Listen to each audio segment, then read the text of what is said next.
السلام عليكم البنات. اليوم غادي نديرو جينواز سهله بزاف. تكون مكونه بثلاث مكونات فقط.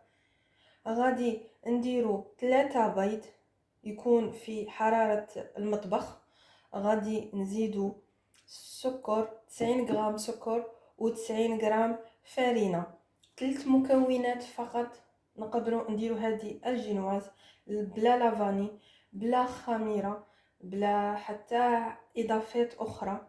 وإلا كان عندنا مول اكبر نقدروا نضاعفوا الكميه ونديروا 6 بيض مع نضاعفوا السكر ونضاعفوا الفرينه تاني باش يكون السمك تاع لاطاغت اللي غادي نديروها تكون اكبر.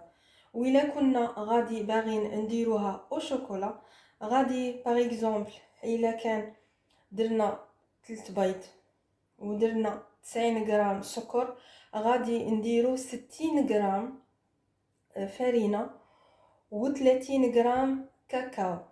سيتادير غادي تكون 90 غرام ما بين فرينه وكاكاو. ما نقدروش نديرو 90 غرام فرينه ونزيدو نديرو باغ اكزومبل 30 غرام كاكاو ولا 40 غرام. لا هكا غادي تجينا ثقيله بزاف وما تجيناش خفيفه. المهم هي الكميه بين الفرينه والكاكاو تكون 90 غرام. وإلا كنا حابين نضاعفو اكيد غادي نضاعفو كامل المكونات اللي راهم عنا. درنا في الخلاط 3 بيض تاعنا 3 بيض كاملين. نزيدو قرصه ملح غير شويه ماشي بزاف ونقوموا في الخلاط الكهربائي عفوا ونخلطوا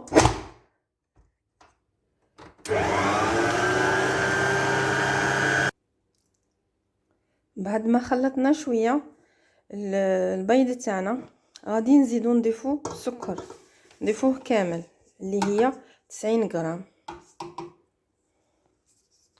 ونكملوا نخلطوا حتى تتضاعف الحجم تاع البيض ويولي بلون عاد باش نحبسو.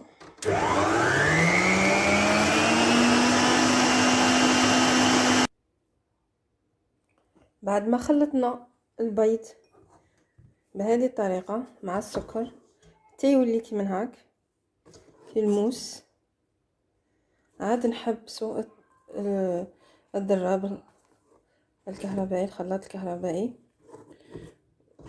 ودروك نروحو نضيفو له لافارين نضيفو لافارين كي من هاك ونخلطو من الفوق للتحت باش ما نخسروش البيض اللي طلعناه ما يهبطش بهذه الطريقه.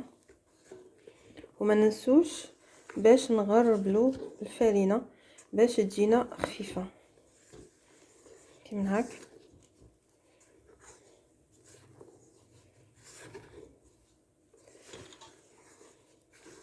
من الفوق للتحت بهذه الطريقه نخلطوا كامل الكميه مع بعض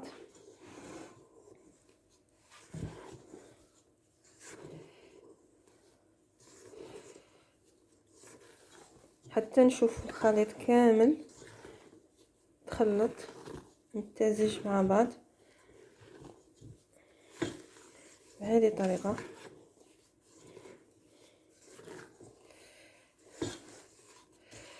ودرك لاباط تاعنا راهي واجده ونديروها في المول تاعنا. نجيبوا المول تاعنا.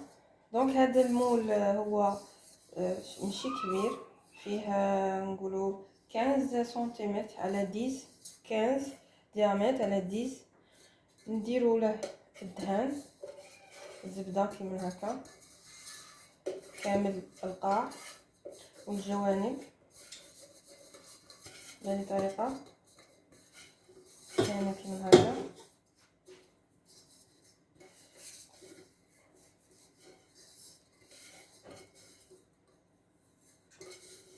كما راكم تلاحظوا.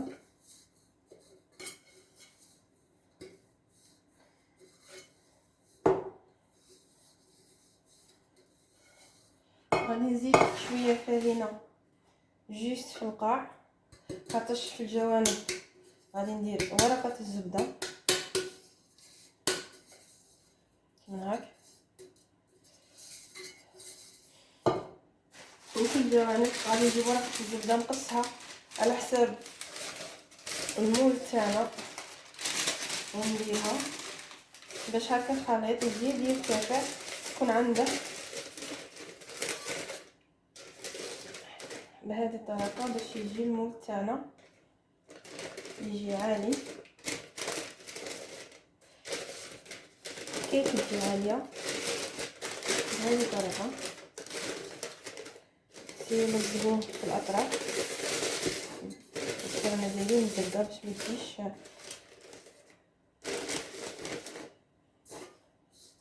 بهذه الطريقه، ونضيفوا كامل الكميه تاعنا.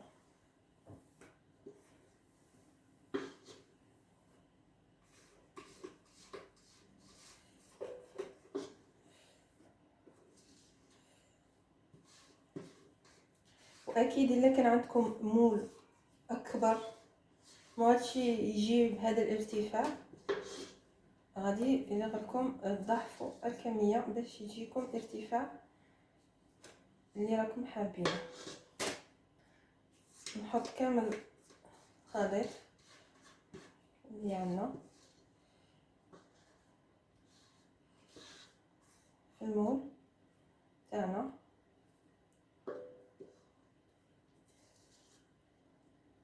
بهذه الطريقه كما راكم تلاحظوا.